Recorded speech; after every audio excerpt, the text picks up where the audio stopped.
Are you looking for the best way to make Ewedu soup with egusi? Then you are in the right place. Today, I will show you my simple and authentic Buka-style Ewedu Wlegusi recipe that is packed with flavor, easy to follow, and perfect with amala, abola, or your favorite swallow. This delicious Nigerian soup recipe is one you will definitely want to save. Hi, my people. My name is Mo. Welcome back. This is Ewedu, also known as jute leaves, and the first step is making sure it is properly cleaned and prepared. I carefully pick through the leaves and remove any tiny sticks because I want my Ewedu soup to have a smooth texture. I also take out the small stem running through the middle of the larger leaves. This extra step takes a little more time, but it is completely worth it. I personally don't like those long strands that sometimes show up in Ewedu, so removing the stems helps me achieve that silky, drawy texture that makes a good Buka-style Ewedu wlegusi so enjoyable. Taking your time at this stage can make a big difference in the final result, especially if you want a smooth and delicious Ewedu soup with egusi. While that is done, I place a pot on the heat and add some water. The amount of water you use will depend on how thick or light you want your Ewedu soup to be. I like mine smooth and moderately thick, so adjust the quantity to suit your own preference. It is time to wash the Ewedu leaves thoroughly. Ewedu can sometimes come with sand, dirt, or other particles, so it is important to rinse it properly under running water. I keep rinsing until I'm sure the leaves are completely clean. In my case, the Ewedu wasn't too dirty, so I only needed to wash it twice. Once I'm satisfied that it is clean, I transfer it into a sieve and leave it to drain off any excess water before cooking. Let's check on our water and see if it is boiling. To make Ewedu soup, we need something that helps activate that signature dry texture. For me, that is a pinch of baking soda, also known as bicarbonate of soda. I add it to the boiling water, then go in with cleaned Ewedu leaves and give everything a good stir. At this point, the soup was a little too thick for my liking, so I added a small amount of extra water before allowing it to cook. Now, some people prefer to use potash, also known as corn, and that is perfectly fine if that is what you are used to. However, I usually use baking soda when making my Ewedu wlegusi because it gives me the texture and consistency that I like. Since I don't regularly use potash, I can't guarantee you will get exactly the same results. For this recipe, we also need some ground dry egusi. The amount you use will depend on how much egusi flavor and texture you want in your Ewedu soup. Traditionally, you only need a small quantity because the Ewedu is still the star of the dish. As you can see, I'm not using too much here, just enough to complement the Ewedu and give the soup that delicious Ewedu wlegusi taste without overpowering it. To prepare the egusi, I scoop a little of the hot liquid from the cooking Ewedu and add it to the ground egusi.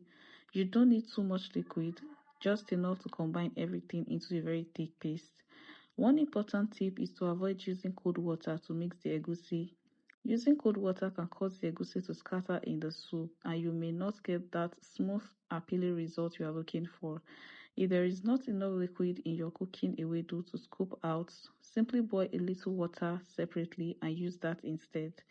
Once the egusi paste is ready, I add it to the Ewedu little by little, then give it a gentle stir to distribute it evenly.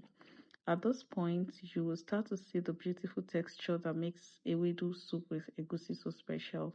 Then I leave it to continue cooking for a few more minutes so the flavor can come together perfectly. If you are enjoying this Ewedu soup with egusi recipe so far, go ahead and give this video a thumbs up. It really helps my channel grow and lets me know you are enjoying these authentic Nigerian recipes. And if you haven't subscribed yet, I would love for you to join our family. Click the subscribe button and turn on notification bell so you will be among the first to know whenever I share a new recipe. For this Ewedu soup recipe, I'll be using Iru, also known as locust beans. Traditionally, the preferred type of Iru for Ewedu soup is Iru pete, which is the mashed variety of locust beans. Unfortunately, I don't have any on hand today, so I'll be improvising with the one I have available. Before using it, I wash the Iru thoroughly because it can sometimes contain dirt and impurities.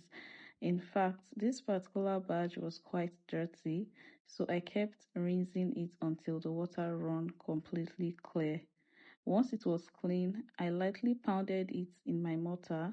This helps release more of its flavor and gives it a texture that is closer to irukwete, making it blend more easily into the ewedu soup. Trust me, this simple step makes a noticeable difference in the flavor of the finished soup.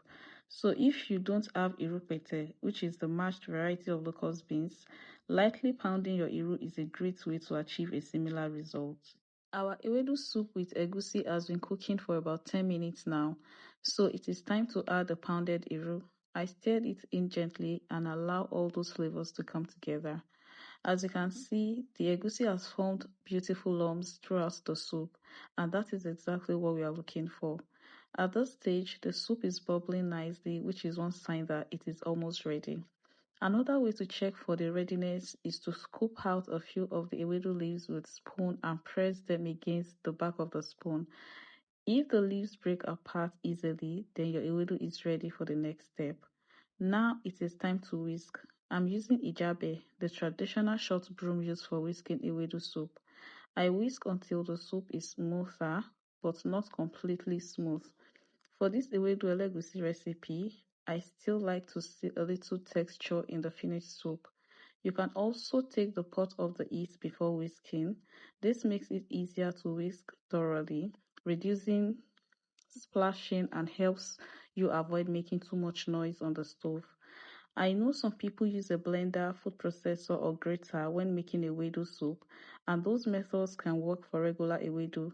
However, for this particular ewedu soup with egusi recipe, I personally prefer using ijabe because it gives me better control over the texture and helps preserve those beautiful egusi lumps. By the way, I would love to know how you make your ewedu. Do you use baking soda, corn, or something else entirely?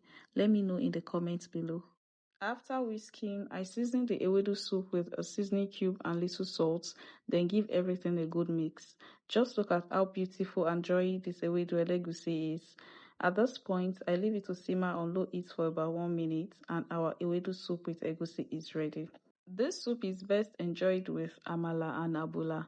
If you like to learn how to make amala, gbegiri, and Buka-style stew, be sure to check the links in the description box below. If you enjoyed this recipe, don't forget to like, share, and subscribe for more authentic Nigerian recipes. Thank you for watching, my people. I truly appreciate your support. I will see you in the next one.